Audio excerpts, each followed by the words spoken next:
उपस्थित असणारे आमचे मित्र ॲडव्होकेट जयस्वाल सर, आदरणीय इंगोले सर, आणि जे आता छान असं संचालन करत होते, म्हणजे हर हुन्नरी व्यक्तिमत्व आहेत आमचे मित्र गावंडे सर.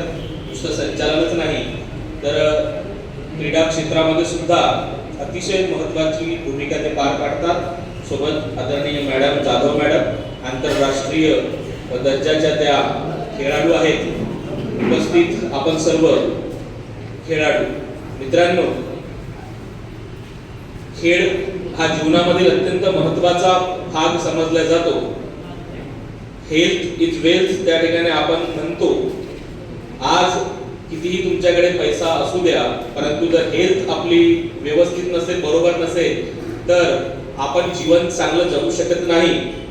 त्यामुळे तुम्ही खेळ हा जो निवडलेला आहे, प्रत्येकाचा वेगवेगळा खेळ असेल, तो आपण निवडतो आणि त्या दृष्टीने आपण प्रयत्न करतो. त्याच्यामध्ये टॉप मध्ये जाण्याची आपली सर्वांची इच्छा असली पाहिजे.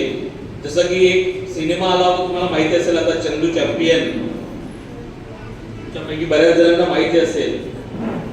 कुणाच्या जीवनावर आधारित होतं, कोणते खेळाडू होते ते कोणी सांगू शकेल इथं बसलेल्यांपैकी?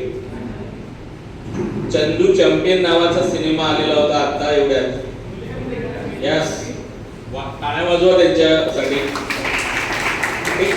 त्यांनी ऑलिम्पिक, पॅरा ऑलिम्पिक मध्ये फार मोठी कामगिरी केली आणि देशाला, आपल्या देशाचं नाव मोठं केलं होतं.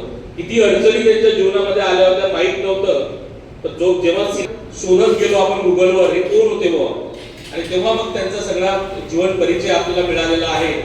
सांगण्याचं तात्पर्य एवढं आहे की जीवनामध्ये यशस्वी होत असताना अनेक अडचणींचा सामना करावा लागेल. त्या अडचणी सोडवण्यासाठी आपल्याला आपले असे मार्गदर्शक, क्रीडा मार्गदर्शक आपल्याकडे अवेलेबल आहेत, उपलब्ध आहेत. आपण त्यांच्या अनुभवाचा फायदा आपल्या जीवनामध्ये घ्यावा आणि यशस्वी व्हावं, हीच या प्रसंगी आपल्या सर्वांना मंगलमय शुभेच्छा देतो.